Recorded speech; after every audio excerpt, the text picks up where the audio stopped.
जी हाँ, रोटी तो पेट की ज्वाला शांत करने वाली चीज है। इस पेट में ना सही, उस पेट में ही सही देने का आनंद पाने के आनंद से बड़ा होता है। जी हाँ, आपने बिल्कुल सही सुना है। आज के इस वीडियो में कुछ ऐसी ही कहानी है जो स्वामी विवेकानंद के जीवन से जुड़ी है। आइए स्वामी विवेकानंद के जीवन से जुड़ी कुछ प्रेरणादायक कहानियों को सुनते हैं, जिससे आपके जीवन में बहुत ही सकारात्मक बदलाव आ सकता है। उन दिनों स्वामी विवेकानंद अमेरिका में एक महिला के यहाँ ठहरे हुए थे, जहाँ अपना खाना वह खुद बनाते थे। एक दिन वह भोजन करने जा रहे थे कि कुछ भूखे बच्चे पास आकर खड़े हो गए। स्वामी विवेकानंद ने अपनी सारी रोटियां उन बच्चों में बांट दी। ये देख महिला ने उनसे पूछा, आपने सारी रोटियां उन बच्चों को दे डाली, अब आप क्या खाएंगे? उन्होंने मुस्कुराकर जवाब दिया, रोटी तो पेट की ज्वाला शांत करने वाली चीज है।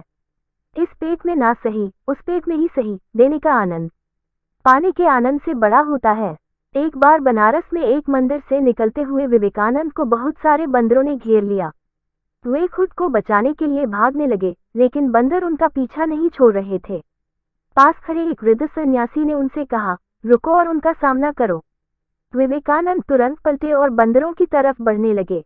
उनके इस रवैये से सारे बंदर भाग गए। इस घटना से उन्होंने सीख ग्रहण की कि डर कर भागने की अपेक्षा मुसीबत का सामना करना चाहिए। कई सालों बाद उन्होंने एक संबोधन में कहा भी, यदि कभी कोई चीज तुम्हें डराए तो उससे भागो मत, पलटो और सामना करो। दूसरों के पीछे मत भागो, अपना ध्यान अपने लक्ष्य पर रखो। एक व्यक्ति विवेकानंद से बोला, मेहनत के बाद भी मैं सफल नहीं हो पा रहा। इस पर उन्होंने उससे अपने डॉगी को सैर करा लाने के लिए कहा। जब वह वापस आया तो कुत्ता थका हुआ था, पर उसका चेहरा चमक रहा था। इसका कारण पूछने पर उसने बताया, कुत्ता गली के कुत्तों के पीछे भाग रहा था, जबकि मैं सीधे रास्ते चल रहा था। स्वामी पर जाने की जगह दूसरों के पीछे भागते रहते हो, अपनी मंजिल खुद तय करो। सादा जीवन ही श्रेष्ठ है। सादा जीवन जीने के पक्षधर थे स्वामी विवेकानंद। वह भौतिक साधनों से दूर रहने के किसी को दूसरों को दिया करते थे। वे मानते थे कि कुछ पाने के लिए पहले अनावश्यक चीजें त्याग देनी चाहिए और सादा जीवन जीना चाहिए। भौतिकतावादी भोले, यही तुम्हारा जवाब है। तुम अपने मंजिल सोच लालच बढ़ाकर हमारे लक्ष्य में बाधा बनती है। दिखावे के जीवन से दूर रहो। विदेश जाने पर एक बार स्वामी विवेकानंद से पूछा गया, आपका बाकी सामान कहाँ है? उन्होंने उत्तर दिया, बस यही सामान है। कुछ लोगों ने व्यंग करते हुए कहा, अरे ये कैसी संस्कृति है आपकी, तन पर केवल एक भगवा चादर लपेट रखी है। इस पर वह मुस्कुराकर बोले, हमारी संस्कृति आपकी संस्कृति से अलग है। आपकी संस्कृति का निर्माण आपके दर्जी करते हैं, जबकि हमारी संस्कृति का निर्माण हमारा चरित्र करता है।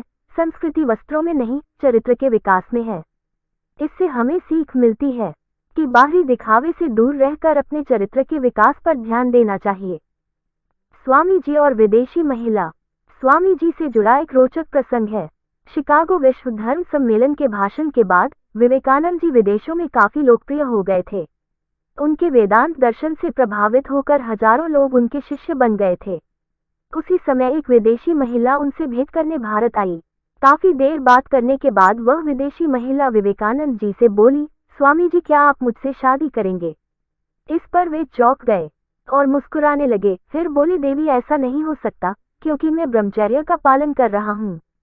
इस पर महिला ने कहा, स्वामी मुझे आपके समान प्रवीण बालक चाहिए, जो आगे चलकर विश्व को एक नई दिशा दे और अपनी माता का नाम प्रसिद्ध करे। इस पर स्वामी जी दोनों हाथ जोड़कर उसके सामने झुक गए और बोले, हे देवी, चलिए आज से ही मैं आपको अपनी माता मान लेता हूँ। इस तरह आपको मेरे जैसा तेजस्वी बालक भी मिल गया और मेरे ब्रह्मचर्य धर्म के पालन में भी कोई बाधा नहीं आएगी।